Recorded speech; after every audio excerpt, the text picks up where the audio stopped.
कुछ तो सस्ता लो, सब बढ़िया लो। इसमें क्या खास बात है? थोड़े में ज्यादा स्वाद, यही तो है इसकी खास बात। मसाला, ये है सीक्रेट रेसिपी MDH का जीरा सिप जल जीरा मसाला।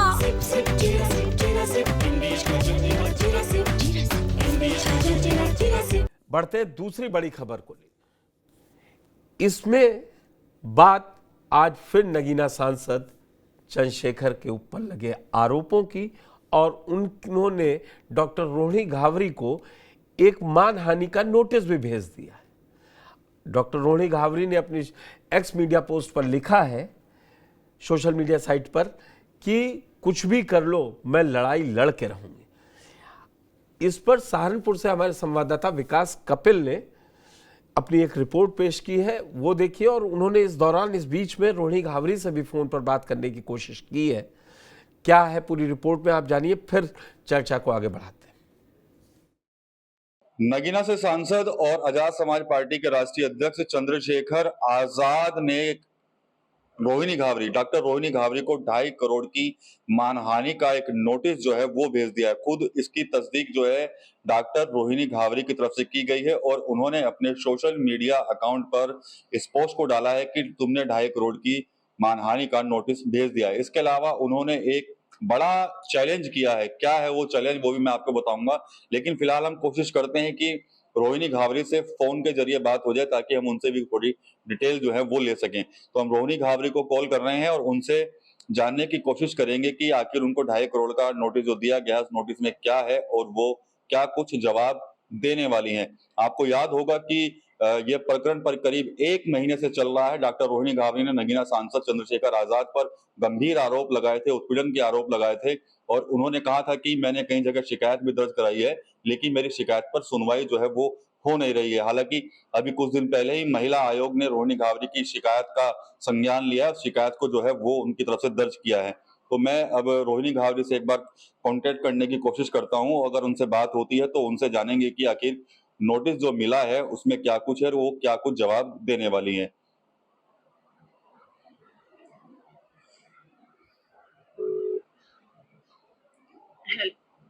नमस्कार रोहिणी जी। नमस्कार जी, मैं विकास कपिल बोल रहा हूँ सहारनपुर से, टीवी लाइन से, डिजिटल से। जी जी बताइए। जी मैडम, मैं ये जानकारी चाह रहा था कि आपको एक नोटिस दिया गया है, चंद्रशेखर की तरफ से दिया गया है क्या वो 2.5 करोड़ की मानहानि का? हाँ, मुझे एक नोटिस देखा है मैंने, जिसमें मैंने इसको लेकर ट्वीट भी किया है कि 2.5 करोड़ का मानहानि का नोटिस मिला है। जी अच्छा, लेकिन उसमें एक कुछ शब्द और भी लिखे हैं, 5 करोड़ देकर अगर हत्या करा सकते हैं, वो क्या है ये? नहीं, मैंने चैलेंज किया है ना कि अगर इतनी ही परेशानी हो रही है मेरी आवाज उठाने से और समाज को, देश को सच्चाई बताने से, अगर ऐसे रास्ते से हटाना चाहते हो तो 5 करोड़ रुपए किसी को देकर यहाँ पर मेरी हत्या करा दो, जिससे आपकी प्रॉब्लम ही खत्म हो जाएगी। तो ये चीज मैंने बताई है कि कम से कम लोगों को पता तो चले कि किस तरीके से ये आदमी एक गिरगिट की तरह रंग बदलता है। और 25 जून को मुझे फोन करके ये बोलना चाह रहे थे कि भाई मैं तो कोर्ट में कुछ नहीं बोलूंगा, मैं चुपचाप चला जाऊंगा जेल, मुझे कुछ नहीं बोलना, ना लड़ना है मुझे आपके खिलाफ ना कुछ। और साथ ही साथ पैरेलली मेरे खिलाफ एक डिफेमेशन का केस भी फाइल करने की पूरी तैयारी चल रही थी। तो ये दोहरा चरित्र, मैं शुरू से ही दोहरा चरित्र ही तो बताने की कोशिश कर रही हूँ कि कैसे लोगों को अब यही चीज जो अभी घटित हो रही है वही चीज पहले भी हुई है, बस यही बताया है। जी अच्छा, आपने महिला आयोग में जो कंप्लेंट की थी वो तो दर्ज हो गई थी शिकायत, क्या उसमें कोई आगे कुछ हो रहा है उसमें अपडेट? कोई आपको कुछ आपको बुलाया गया हो या फिर कुछ नोटिस अलग से मिला हो कुछ? एक्चुअली उन लोगों ने 10 डेज का टाइम लिया है, साथ ही साथ मुझे कुछ कंसर्न पर्सन्स के 2 नंबर्स भी प्रोवाइड किए हैं कि आप इन्हें कांटेक्ट करके पूरी डिटेल्स दे दीजिए और इनसे आप बात कर सकते हैं। तो मुझे यही ईमेल वहां से मिला है, साथ ही साथ ये भी एश्योर किया है कि आपकी कंप्लेंट रजिस्टर हो गई है महिला आयोग में। तो अभी तक की अपडेट तो यही है। अच्छा, 2.5 करोड़ का आपको नोटिस मिल गया है, तो अब क्या कुछ जवाब देने की तैयारी है आपकी? हाँ, मेरे लॉयर्स उसमें उसका पूरा आंसर देंगे, क्योंकि देखिए जब आप किसी की जिंदगी बर्बाद कर रहे हो और उसमें आप ये चीज दिखा रहे हो कि मैं डिप्रेशन का शिकार हो चुका हूँ, मुझे रात में नींद नहीं आ रही है, या मैं इस तरीके से मेरा अपमान हो रहा है सार्वजनिक रूप से, तो किसी की जिंदगी आप बर्बाद कर दोगे और आपको बदले में अपमानित भी नहीं होना पड़ेगा। तो ये तो कहीं से भी डिफेमेशन तो है भी नहीं कहीं से। अगर एक लड़की अपनी सार्वजनिक रूप से अपने समाज को, अपने देश को अपना दर्द बताती है, तो उसको डिफेमेशन का नाम दे दिया जाता है कि वो आपको अपमानित कर रही है। उस लड़की का क्या जिसकी जिंदगी को आपने पूरी तरह से एक नर्क बनाने की, विदेश में रहने वाली लड़की की नर्क बनाने में कोशिश की, तो वो अगर आपको उसके बदले में अगर कुछ बोलती है तो आप डिफेमेशन का केस, मतलब आप अपनी ताकत का इस्तेमाल कर रहे हो, आप 2.5 करोड़ का, आप 2.5 लाख की फीस दे रहे हो वकील को, आप उसके नोटिस और सारी चीजें डिटेल दिखा रहे हो, तो आप मतलब अपनी पावर शो कर रहे हो कि मेरे पास पैसा है, मैं कुछ भी कर सकता हूँ, और एक आम इंसान कुछ नहीं कर सकता। क्या जो नोटिस मिला है इसमें लिखा है कि आपके वजह से उनको डिप्रेशन या अपमान हो रहा है, ये सब बातें लिखी हैं? ये सारे शब्दों का ही इस्तेमाल किया गया है कि हेल्थ इश्यूज हो रहे हैं, प्रॉब्लम हो रही है, और जिस तरीके से ये दिल्ली में इसकी पूरी डिटेल यही लिखी है कि दिल्ली में अपमान किया जा रहा है, अपमानित हो रहे हैं, पार्टी की क्रेडिबिलिटी खत्म हो रही है, लोग सम्मान नहीं कर रहे हैं, महिलाएं पार्टी छोड़ के जा रही है। तो जब सच्चाई, ये सब तो करने से पहले सोचना था। अब अगर समाज को सच में कोई झूठ तो बोल नहीं रही हूँ ना, मेरे शब्दों में कहीं किसी प्रकार का झूठ है, जो सच्चाई जो घटित हुई है मेरे साथ में, जो हुआ है उसी को तो बताना, उसको बताना गलत तो है नहीं, वही तो बता रहे हैं जी। अच्छा, अभी आपने देखा होगा कि चंद्रशेखर भी हैं और तो उन्होंने तो नोटिस आपको दे ही दिया है, लेकिन जो उनके समर्थक हैं वो भी लगातार आपको ही बीजेपी का एजेंट होने की बात कहते हैं। आप उनको बीजेपी का एजेंट बताती हैं, वो आपको बताते हैं। एक्चुअली मैंने इन लोगों के सबके खिलाफ भी डिफेमेशन ऑलरेडी मेरे लॉयर्स ने भेज दिया है, इन सबके खिलाफ भी कार्रवाई होगी, और साथ ही साथ जितना भी इन लोगों ने मेरे ऊपर ये फेक फ्रॉड जिस तरीके के एलिगेशंस लगाए, उसको लेकर पूरी कार्रवाई इन सबको भी इसमें लिया जाएगा। चलिए, धन्यवाद रोहिणी जी बात करने के लिए। ठीक। जी जी, शुक्रिया शुक्रिया। तो रोहिणी घाबरी हैं, कह रही हैं कि नोटिस उनको मिल गया है, चंद्रशेखर की तरफ से नोटिस मिला है। इसके अलावा वो कह रही है कि चैलेंज मैंने किया है कि अगर तुम चाहो तो मेरी हत्या जो है वो करा भी सकते हो, अगर तुम चाहते हो तो। इस तरह का चैलेंज जो है रोहिणी घाबरी ने उस अपनी पोस्ट के माध्यम से कहा है। इसके अलावा साफ तौर पर वो कह रही है कि चंद्रशेखर आजाद के जो समर्थक हैं वो उनके ऊपर जो लांछन लगा रहे हैं या जो उनको एजेंट बता रहे हैं बीजेपी का, वो उनके ऊपर भी एक मानहानि जो है वो डालने जा रही है। इसके अलावा जो चंद्रशेखर की तरफ से जो नोटिस रोहिणी घाबरी को मिला है उसका जवाब जो है इनकी टीम जो है वो कर रही है। रोहिणी घाबरी बता रही है कि चंद्रशेखर ने उसमें क्लियर किया है कि नोटिस के माध्यम से कि उनकी वजह से वो डिप्रेशन में है, सार्वजनिक रूप से उनकी काफी इंसल्ट हो रही है और पार्टी की जो क्रेडिबिलिटी है उस पर भी बहुत ज्यादा फर्क पड़ रहा है। तो इसी के चलते अब 2.5 करोड़ का मानहानि का नोटिस जो है वो रोहिणी घाबरी को चंद्रशेखर की जो लीगल टीम है उनकी तरफ से भेजा गया है, और अब रोहिणी घाबरी भी उस पूरे नोटिस का जवाब देने के लिए तैयार है। साफ तौर पर कह रही है कि वो इस लड़ाई को जारी रखेंगी और आगे भी कानूनी लड़ाई वो लड़ेंगी। टीवी 9 यूपी के लिए सहारनपुर से विकास कर रही है। तो रोहिणी घाबरी कह रही हैं कि लड़ाई लड़ेंगी, और जो चंद्रशेखर ने जुलाई के जब जून में चुप्पी तोड़ी थी, इसकी लास्ट में नाहलगांव पहुंचे थे, तो कहा था कि वो कानूनी और सिर्फ कोर्ट में अपना बयान देंगे। अब उन्होंने नोटिस भेज दी, जैसा आपने देखा, खुद रोहिणी घाबरी को फ़ोन पर बातचीत की हमारे संवाददाता विकास कपिल ने। विकास इस समय मेरे साथ जुड़ चुके हैं। विकास, आपको सहारनपुर में इन दोनों की व्यक्तिगत लड़ाई का सियासी नफा नुकसान कितना दिखाई दे रहा है नगीना सांसद चंद्रशेखर को लेके? देखिए पुष्कर जी, 3 जून से पूरे प्रकरण की शुरुआत हुई, तो करीब मेरे ख्याल से 40 से 45 दिन का समय हो गया है पूरे प्रकरण को चलते हुए। सियासी नफा नुकसान की अगर बात देखी जाए तो जब से ये प्रकरण सामने आया तब से बीजेपी बसपा की जो पार्टियां हैं ये लगातार चंद्रशेखर को घेरने में जुटी हुई है। लगातार ये लोग आरोप लगाते हैं, जो चंद्रशेखर हैं वो महिला सम्मान की बात करते हैं, लेकिन उन पर जो आरोप लग रहे हैं वो गंभीर हैं और उन पर वो जवाब भी नहीं दे रहे हैं। जब भी चंद्रशेखर से किसी भी मीडिया कर्मी ने जब भी कोई सवाल किया रोहिणी घाबरी को लेकर, तो उनका जवाब सिर्फ एक यही था कि मैं जब भी जवाब दूंगा तो वो मैं कोर्ट में दूंगा। लेकिन अब जिस तरह से रोहिणी घाबरी को नोटिस दिया गया है चंद्रशेखर की तरफ से 2.5 करोड़ की मानहानि का, उससे कहीं ना कहीं अब रोहिणी घावरी जो है वो तो खुलकर सामने आ गई है और साफ तौर पर कह रही है कि मैं जवाब दूंगी और मेरे पास बहुत कुछ है दिखाने के लिए जनता को। लेकिन इसमें सब बड़ी बात यह है कि इस पूरे प्रकरण में जो अन्य सियासी दल हैं वो कहीं ना कहीं इन्वॉल्व होते नजर आ रहे हैं। आपने कुछ दिन पहले भी देखा होगा, ब्रजभूषण शरण सिंह, उनका भी बयान आया था, बहुजन समाज पार्टी का भी बयान आया था। लेकिन बड़ी बात ये थी कि करणी सेना भी इस पूरे प्रकरण में बीच में आ गई। तो करणी सेना ने भी कहा था कि हम इस पूरे मामले की जो जानकारी करके इस पूरी लड़ाई को लड़ेंगे और इसको हम न्याय दिलवा कर रहेंगे। तो ये बड़ा मुद्दा बन चुका है कुछ सियासी दलों के लिए भी।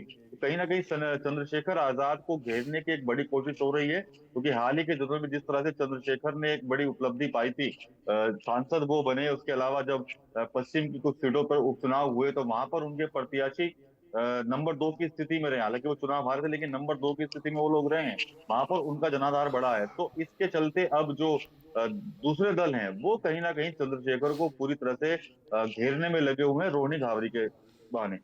पुष्कर जी, रोहिणी घावरी के बहाने अब सारे राजनीतिक दल धीरे धीरे, ये जब जून में लड़ाई शुरू हुई थी बीजेपी अपने आप को बचती रही, जब एक तरीके से बसपा में आकाश आनंद पर चंद्रशेखर ने अटैक शुरू किया या उनके समर्थकों ने सोशल मीडिया पे, उसके बाद बसपा का जो जिला नगीना, बिजनौर, सहारनपुर की यहाँ की यूनिट ने चंद्रशेखर पर अटैक करना पहले शुरू किया।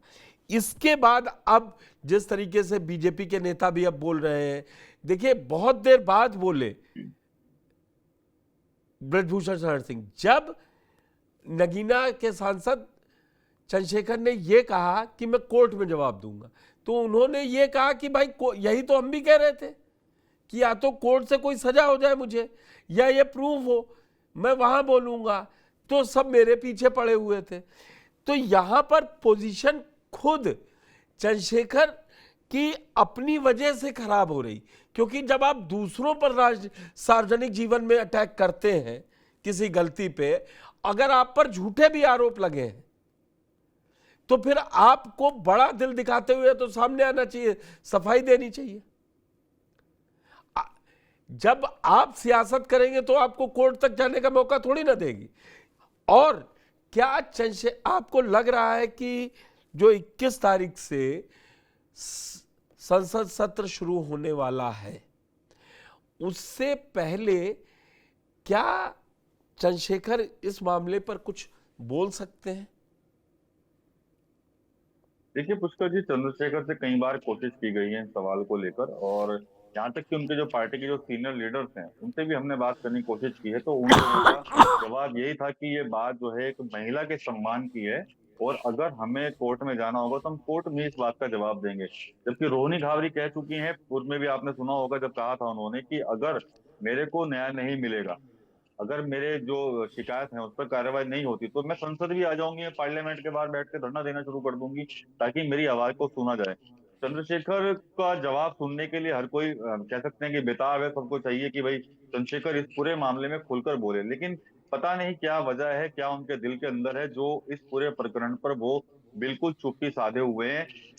रोहिणी घावरी भी लगातार कह रही है कि चंद्रशेखर उनसे ये भी कहते हैं, सुना होगा आपने जब मेरी फोन पर बातचीत हुई थी रोहिणी घावरी से, कि कॉल आया था चंद्रशेखर की तरफ से, जो वो बता रही हैं वो, कि उन्होंने भी ये भी कहा था कि अगर मैं कोर्ट में जाऊंगा तो मैं वहां भी कुछ नहीं बोलूंगा तुम्हारे खिलाफ।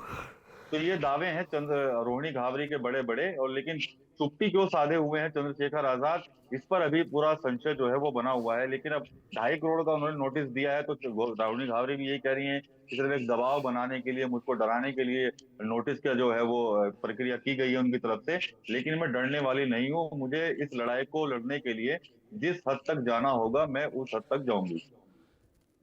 एक आखिरी सवाल डॉक्टर विकास साहब से, क्या आपको लगता है कि वाकई में डॉक्टर रोहिणी घावरी यहां आकर ये अपनी लड़ाई लड़ेंगी?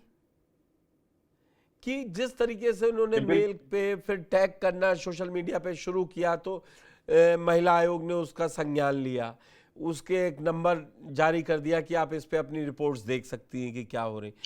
जिस बड़े न्याय की उम्मीद, जस्टिस के लिए वो लड़ाई लड़ रही है अपने लिए, क्या वो वहां से बैठ के लड़ पाएंगे, इतना आसान लग रहा है? या ये सिर्फ 27 से पहले थोड़ा इमेज को चंद्रशेखर की हिलाने की कोशिश है सियासी? देखिए, रोहिणी घावरी कह चुकी हैं कि अगर उनको भारत भी आना पड़ा तो वो आएंगे जरूर इस लड़ाई को लड़ने के लिए। लेकिन जिस तरह से अब ये पूरा मामला जब से महिला आयोग के सामने गया है, संज्ञान लिया गया है, तो माना यही जा रहा है कि आने वाले दिनों में कहीं ना कहीं रोहिणी घावरी को भी हिंदुस्तान आना पड़ेगा, भारत आना पड़ेगा, और उनको भी अपने जो बयान है या फिर जो कह रहे हैं कि मेरे पास बहुत सारे प्रूफ हैं चंद्रशेखर को लेकर, उनको भी उसको दिखाना पड़ सकता है। इसके अलावा जो चंद्रशेखर हैं उनको भी अगर नोटिस मिलता है महिला आयोग की तरफ से तो उनको भी वहां पर पेश होना पड़ेगा और उनको भी अपना जो पक्ष है वो वहां पर रखना होगा। तो रोहिणी घावरी पहले भी कह चुकी मेरे को हिंदुस्तान आने में कोई दिक्कत नहीं है, लेकिन अगर कार्रवाई नहीं होगी तो मैं हिंदुस्तान जरूर आऊंगी। और अगर यहाँ पर कोर्ट के माध्यम से जी एक बड़ा दावा और करती है रोहिणी घावरी, आपने देखा होगा, आप इस स्टोरी को कहूं मैं पत्रकारिता के लिहाज से सबसे पहले से आप इसको फॉलो कर, वो कहती है मैं अकेली नहीं हूं, 3-4 लड़कियां और हैं, लेकिन अभी तक उन लड़कियों की तरफ से कोई शिकायत नहीं दर्ज हुई है। तो कहीं नहीं लगता है कोई पॉलिटिकल मोटिवेशन है? मैं किसी की अस्मिता को नहीं बोल रहा हूं कि कहीं ना कहीं इसको सियासी एक एंगल दिया जा रहा है। देखिए पुष्कर जी, इस बारे में कहना कुछ मुनासिब नहीं होगा कि इसमें पॉलिटिकल एंगल क्या है क्या नहीं है, लेकिन जो चंद्रशेखर के समर्थक हैं या जो आजाद समाज पार्टी के जो लोग हैं या फिर जो चंद्रशेखर को जानने वाले लोग हैं वो लगातार यही कह रहे हैं कि इसके अंदर कहीं ना कोई पॉलिटिकल एंगल जरूर है, कोई ऐसी शख्सियत रोहिणी घावरी के साथ है जो उनको इस तरह का करने के लिए मोटिवेट कर रही है और उनको आगे लाकर चंद्रशेखर को पूरी तरह से डाउन करने की कोशिश कर रही है। क्योंकि 27 का चुनाव नजदीक है और चंद्रशेखर लगातार प्रोग्राम कर रहे हैं, एक सम्मेलन कर रहे हैं और वो आपसे बोल चुके हैं कि मतलब TV9 के ऑफिशियल माइक पे बोले हैं कि हम जो चुनाव है पंचायत के उसको भी लड़ेंगे। तो पश्चिम में वो अपनी ताकत तो खड़ी कर ही रहे हैं, और लेकिन अगर वो इन झंझटों में फंस गए तो वन मैन आर्मी शो है वहां। तो जी बिल्कुल, ये लग रहा है कि कहीं ना कहीं कुछ इसके अंदर कुछ है संदिग्ध चीजें, लेकिन जिस तरह से रोहिणी घावरी तो लगातार वो तो यही कह रही है कि मेरे पास तो काफी प्रूफ है चंद्रशेखर को लेकर, उन्होंने मेरी शोषण किया है और झांसा दिया है कई तरह का। तो चुनाव से लेकर भी कई बार हमने पहले भी सवाल किया था कि कहीं 27 को लेकर आपकी कोई रणनीति तो नहीं चल रही है, किसी के साथ कुछ है तो नहीं। तो उस पर भी रोहिणी घावरी का जवाब यही आता कि अगर मेरे को चुनाव लड़ना होता है, कैंपेनिंग करनी होती तो मैं वहां स्विट्जरलैंड में बैठ के ये सब क्यों करती, मैं भारत आती और यहाँ पर आकर किसी पार्टी के साथ खड़ी होकर ये पूरा प्रोटेस्ट जो है वो करती चंद्रशेखर के खिलाफ। मैं यहाँ चुनाव लड़ना होती तो मैं चंद्रशेखर से लड़ाई क्यों लड़ती। विकास कपिल, हमारे साथ जुड़ने के लिए आपका बहुत बहुत धन्यवाद। तो अभी ये चंद्रशेखर और रोहिणी घावरी के जो व्यक्तिगत मसलों पर लड़ाई है उस पर सियासी रंग भी चढ़ रहा है, धीरे धीरे सियासी दल भी एंट्री ले रहे हैं और वो चंद्रशेखर पर दबाव बना रहे हैं कि वो क्लीन निकल कर आए क्योंकि 27 का चुनाव है और वो एक तरीके से अपने प्रभाव वाली सीटों पर आसपास पश्चिम उत्तर प्रदेश की लगातार सघन दौरा कर रहे हैं और चुनाव लड़ने का भी पंचायत चुनाव का ऐलान कर रखा है। तो अभी इसमें आगे और ट्विस्ट बाकी है, तो बने रहिएगा हमारे साथ इस खबर पर। हम आपको जो भी अपडेट होता रहेगा दिखाएंगे। अरे श्रीमती जी, कुछ तो सस्ता लो। नहीं श्रीमान जी, सब बढ़िया लो। इसमें क्या खास बात है? थोड़े में ज्यादा स्वाद, यही तो है इसकी खास बात। क्या स्वाद है? अरे मेरे राजा,